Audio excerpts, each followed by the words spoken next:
You're listening to the Align and Inspire podcast. I'm your host, Lauren Monique, and in this episode, we are going to be answering the question, who am I to do this? So if you are anything like me or a number of the entrepreneur clients I've worked with, you may have wanted to create your signature program. You might be ready to create your signature program, but there might be a small part of you that even though you're taking action and you're taking the steps forward that you need to take, there might still be a part of you, a little whisper that comes to you maybe in moments of self-doubt or quiet moments before you go to bed of, who am I to do this? This has already been done. Why me? What can I even really offer? Can I really create a signature process? Like, yeah, I know I can help my one-on-one clients. I know I can help people in a course, but like to create a signature thing, the thing that I'm going to be known for, the thing that's going to be unique to me, can I really do this? Like, who am I to do this? If you have asked any of those questions before, this episode is going to be for you because we are going to be looking at those stories because truly they are all stories.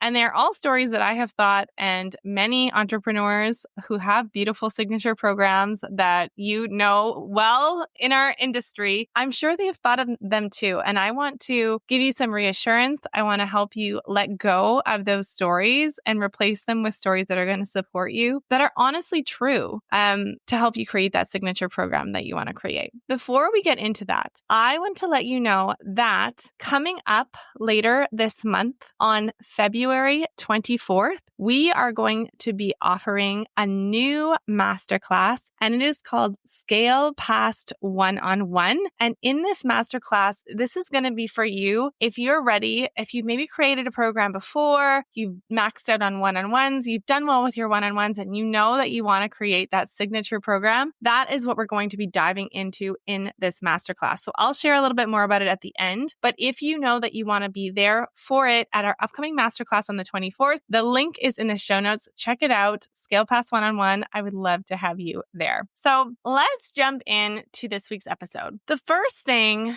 that I want you to think about is if you ever had that thought of, but someone else who's more successful than me has done this already, or who am I to do this? Or, like, can I really do this? Like, am I an expert enough in something? I really relate to that because if I'm perfectly honest, one of the things that really held me back as I was creating this program that I run now, Signature Program Design, it didn't hold me back in that I kept moving forward. I kept creating the thing. But there was this fear or this concern. And I would say things like, but I'm not Amy Porterfield, or I'm not insert whoever's big name. But the big one was Amy Porterfield because it felt like, oh my gosh, I'm not like Amy Porterfield. I'm not Amy Porterfield. How can I possibly create a program that helps people create? At the time, I was thinking of their course, right? And you might be thinking that too. Well, I'm not insert expert person's name in your industry. They've already done that. But there are two things that I want to share on this. The first is for you to know that if there are people who are already successful in your chosen field, that's actually a good thing. That is actually a good thing because it shows that people are willing to pay for your program. Sometimes I have entrepreneurs ask me, like, how do I know that people are willing to pay? Like, well, first off, you test your offer, but honestly, if other people are doing it around you, that's how you know that people are willing to pay for it because it's a program that already exists. It's actually a good thing. When I was coaching teachers,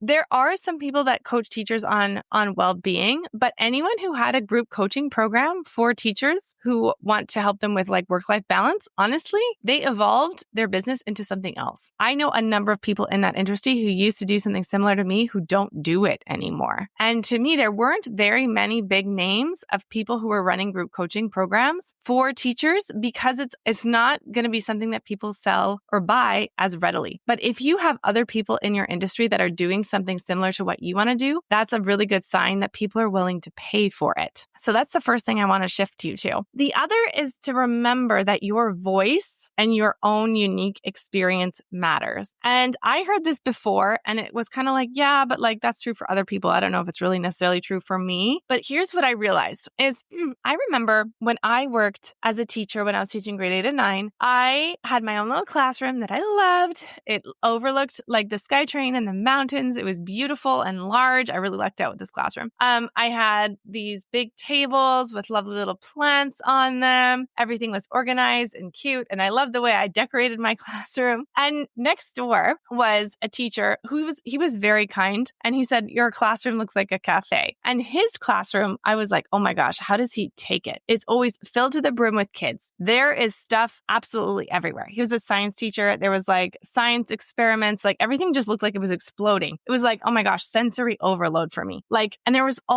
filled to the brim with kids. And I was always like, oh my gosh, at lunch, like I need a break from all the teenagers. And I let them in sometimes, but oftentimes I needed some quiet. But he always had kids in there before school, after school, at lunchtime. I have no idea how he worked. And honestly, at some points I was like I could see that kids wouldn't even like necessarily listen when he was talking. I was like, oh my gosh, how does he work in that environment? Everything is so loud. It's so loud. And then I had this one kid, and he was a really lovely student, but he was one of those kids that was like on the brink of going down the wrong path. Like I think he could have easily fallen into a lot of drugs. But he was always in the teacher's classroom across the hall. He was there before school, at lunch, after school. And I thought, oh my gosh, he feels at ease and good in that teacher's classroom. Like, thank goodness there are teachers like that, because I help the kids who are like me or who are like my younger brother, who are kind of like floating in and not very academic, or the kids who are like me, very ambitious, a little bit very stressed out. I mean, they resonated with me. But the kid who was,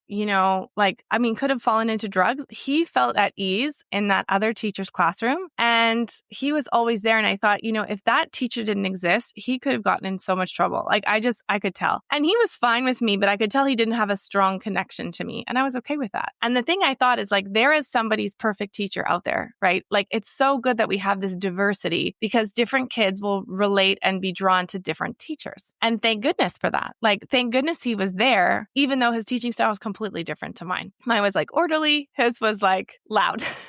And the same is true for you as a coach. So say for me with Amy Porterfield, right? Amy Porterfield is fantastic, right? And some people are going to be drawn. Lots of people are drawn to work with Amy Porterfield. If you're going to be drawn to work with me, you're likely going to want more support. You're going to want a smaller group. And I just have different things that I can bring that Amy Porterfield maybe doesn't. We both have different strengths, right? But I can help you in a way that Amy Porterfield can't. And Amy Porterfield can help people in a way that I can't, right? And it's not that one of us is better or worse. It's just that we can help people in different ways. And like my situation, or like those teachers, just because you know someone else who is already doing something similar to you, they don't have the same experience, the same background, the same way of speaking, the same strengths that you do. And the way you say it might resonate really well with someone that might not resonate with somebody else that is already doing it well. Does that make sense? Like, you might have your own specific thing that makes you unique. Maybe you moved to this country and you have your own experience of moving to this new country that you're living in now. And everyone who has moved to this country that you're living in, I'm in Canada, maybe you're in the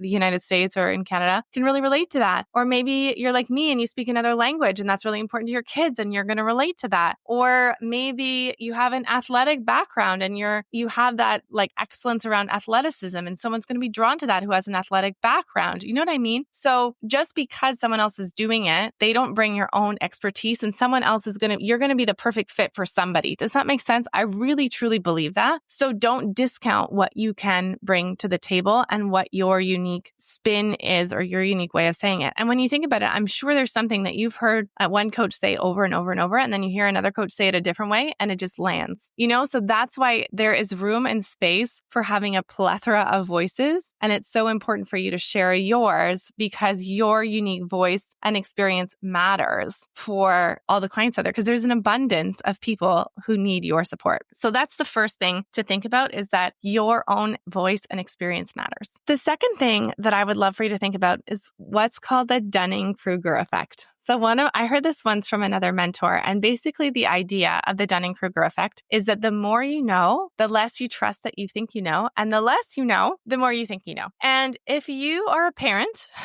or if you've had any experience with teenagers or young children, you've probably seen this in action. I remember my 5-year-old was absolutely convinced he knew more than me. Now he's 8 and he's starting to realize that I might have some wisdom on him, but he was convinced that I was wrong and that he was right. I'm like, how in all your 5 years experience are you going to know more about this subject than me? And I saw it all the time in high school too. All these high school students who thought that they knew more than their parents. I'm like, your parent was a high school kid too. Like, it's not like they've never experienced what you're going through. They probably went through similar things because they are like you.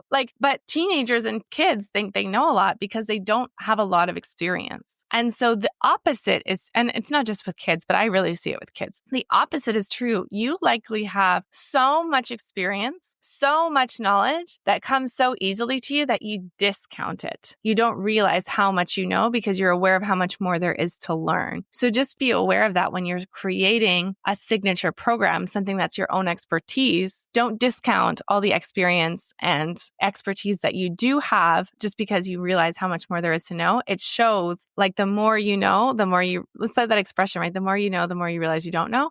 That's what's going on here, and trust that you really do have the expertise that your ideal clients need. The next thing that I wanted to share is the idea of having another certification. So I don't know about you, but there is often a part of me that wants to go, oh, I just want another certification, or I just want to learn this other thing. And a lot of people don't take action and they end up just getting more and more and more certifications. So it's good to know when you need another certification and when to hold off. So for me, it's going to be an individual personal choice. But for me to have another certification, sometimes if you're just starting out and you're like a brand new coach, for example, maybe you do want a certification in coaching. But maybe you're like me and you're more bringing your own expertise and experience to the table of what you've learned. And then you're kind of going like, do I need another certification? I don't know. The thing that I would say is look at your own program first and what you need. And here's what I mean by that. So when I was in this place of, I think I need more certifications, I took this certification called Positive Intelligence. And it was a good certification. I don't regret doing it. But honestly, I never use it. I don't ever think about using it. It's not something that I really need in my program right now. But now as I develop it, one certification I've thought about doing for a while is the Money Archetypes certification. I've done courses on it and I can coach people on it, but I really would like to be certified so I can really bring it into my program. I want to show you how, based on what your archetype is, what kind of program would be the right fit for you, what kind of money blocks you might have coming up, who your best audience could be, your ideal clients, all that kind of stuff you can use with this particular certification through Money Archetypes. And now that I'm run my program, I've been running it since June. At the time of recording, it's February. So I've been running it for a little while and I'm realizing, oh, that's a gap. I'd really like to include that. That's something that would be really beneficial to my clients. And so what I would say, if you're thinking about another certification, think about what's the results that I'm promising people and how will this certification help me do that? And do I have a hole in this area? So for me, what I would recommend and what I always say is your signature program is not going to be perfect the first time. You're going to refine it and refine it and refine it over time. So after you've done it a few times and you're starting to go, oh, I'm seeing that there's a gap here. I'd like to be able to support people in a deeper way. That might be the time to get the certification rather than getting all the certifications before you know what your signature program is going to be. Does that make sense? Because then you're not going to follow certifications that you don't actually need. So I don't need the Positive Intelligence one, but I could likely use the Money Archetypes one in a really deep way that's really going to benefit my clients. Now that I've run my program a few times, I could see that as a gap. So my recommendation would be, if you've already been working one-on-one with clients, you've already run courses, it's not that you can't help people, you know that you can create that transformation. What if you launched your program first, ran it a few times, and then got a sense of what certifications you might need rather than getting certified in something else before you launch? Because usually that's a fear thing, not an actual need. The next thing that you might be aware of or you might feel nervous about is sometimes I've had clients come to me and I realized as I was listening to them, I thought, oh my gosh, I thought this was just me, but this isn't just me. This is a lot of us go through this phase. And here's the phase is you've learned from different experts and you're creating your signature process, but it might feel like you're just copying what other people have created. And what I would say is that if you're worried that you're copying, you are not. It's people who don't worry about copying someone else's entire course that has an issue, right? But if you're worried about copying someone else's research or experience or expertise or whatever, know that that is a phase in developing your own methodology. And again, because you have your own voice and experience and knowledge and your own unique past, you're going to put your own spin on it and your own lens to it. And you're going to explain it in your own way. And as you run your programs, it will develop into something very unique to you. But it's a normal phase to start by thinking of all the pieces that you know and how you can help people. Over time, it will become yours. So here's an example of this. When I was helping teachers, one of the things that I helped people with was what I called domino routines. So a domino routine is a routine that allows you to do more with less time and effort. And I first had this thought from, I believe it's called The One Thing, the book, The One Thing. And what I did was take that same thought from The One Thing. It's like, what's the one thing that's going to make a big difference in your life, in multiple areas of your life? And I put it into teaching. And I also, because I taught routines and I taught systems, I specifically made it about systems and routines. So at first I felt like I was copying, but I realized, no, it evolved over time into something that was uniquely mine. So an example of a domino routine for, say you're a mom, one of my domino routines as a mom would be to empty the dishwasher in the morning, because then it'll make a number of things easier. It'll make making lunch easier. It will make me feel calmer. It will make making dinner easier. It'll make cleaning up easier later. Like there's a number of ways that it'll help you, right? So that's kind of like the basic idea of it. But with teachers, I could say a domino routine could be having a specific day where you're doing all your grading, because if you do it on a specific day, you do it regularly, it's going to make your planning easier. It's going to make your behavior in class easier. It's going to help you in all these different ways. And so I made it very specific to teaching and the routines that I was creating. And then I created specific domino routines that you could choose from. So it evolved over time into my own creation. Does that make sense? So even though it was inspired by somebody else, it was my own creation from my own expertise, my own niche, my own model, my own experience. And over time, as I worked with different clients, I had nuances that I could explain it, and it became my own signature, one of my own signature tools. So what I would say is when you're developing your own signature methodology, if you're nervous about copying someone else in your industry, it shows that you're not going to copy, and just bring your own spin, bring your own experience, your own thoughts and creativity to it, and know that it's a phase that you're going to go through while you're creating your own process, your own methodology. The last roadblock that you might be going through is how to handle the pressure of creating that perfect program. So sometimes I think if you hear signature program, it feels a bit like weighty, like loaded, like, oh, it needs to be this thing. And I really want it to help my clients and I want it to be just so. And if you are not a perfectionist, you might not resonate with this, but I want to assure you that building a signature program is something that's refined and created over time. So you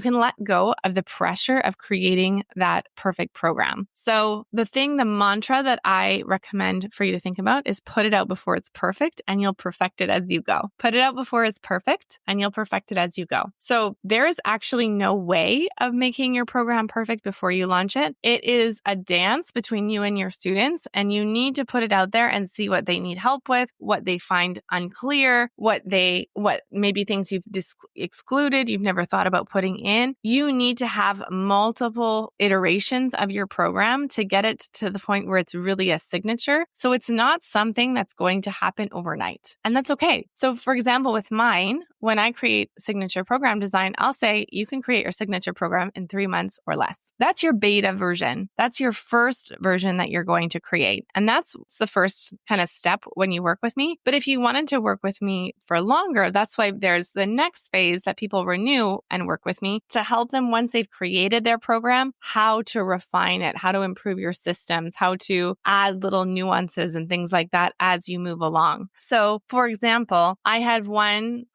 entrepreneur who was helping people write their dissertations. And at first, she was just focusing on the proposals. So she did that the first round. But then as she worked through, she realized, oh, I can help them with the writing. I can help them with this. I can help with that. So then she continued working on that next version of her program with me, but it was always in refinement. Another example would be for me, for example, the first time I created my program for a signature program design, it was, how could I say this? I liked it. I had my outline. I had the idea of what the modules were going to be based on what I had done one-on-one with clients. But I've had multiple revisions of it, and I'm continuing to improve it every time. So now, for example, this week I want to improve how I teach the vehicle as part of your promise. I want to improve how I'm teaching like the roadmap. Like this is the step-by-step of first, if you want to create your program in say like 3 months or less, how do you like week 1, do this, week 2, do this, week 3, do this. So there's like a roadmap, a really clear guide. And then I want to take my entire module 3, which is all about how you actually develop your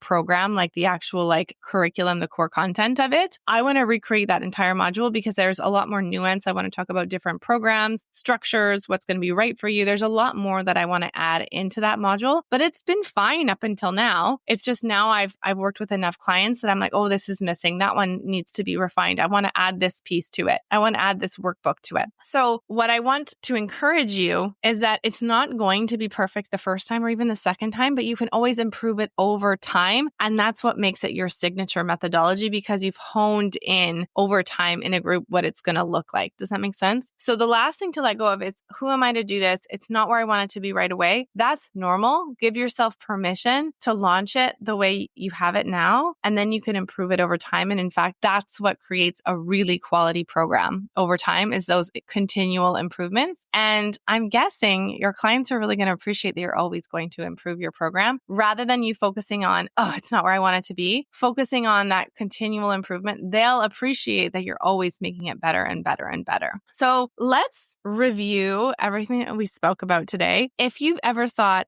who am I to do this? Who am I to do this? The first is to remember that your unique voice and experience matters, that someone can hear the same message from 2 different people and they're going to resonate with one more than the other. Just like that teacher across the hall from me, we helped different kids in different ways. You can help different students and clients in different ways as other people in your niche or your industry. And remember that your experience matters too. There's more than enough room for everyone in the online world. The second thing we talked about was the Dunning-Kruger Effect. Remember that when my 5-year-old thinks he knows more than me, that's an example of the Dunning-Kruger Effect. The more you know, the more you think you don't know. So just remind yourself that you do have that expertise. We talked about when to get another certification and when to hold off. My recommendation would be to wait until you're starting your program. And when you notice that there might be a gap that you want to fill, that's when you can look at creating another certification, getting another one rather than getting it before you launch. We looked at how to develop your own methodology when you feel nervous that you're copying other people in your industry. Know that that's a phase, that's part of it, and you want to create your own spin on it rather than trying to avoid it. It's part of the creative process, is starting with that research, and then you develop your own stuff on top of it. And then the last thing is how to handle that pressure of creating a perfect program. You don't create a perfect program at the beginning. You refine it and improve it over time. And that's what really makes it a super result-driven program, is when you're continuing to refine it, testing it, hearing your clients and improving it over time. That's what really perfects it over time. So I hope this was helpful for you. If it was, first off, leave me a review on iTunes. I would love to hear from you. And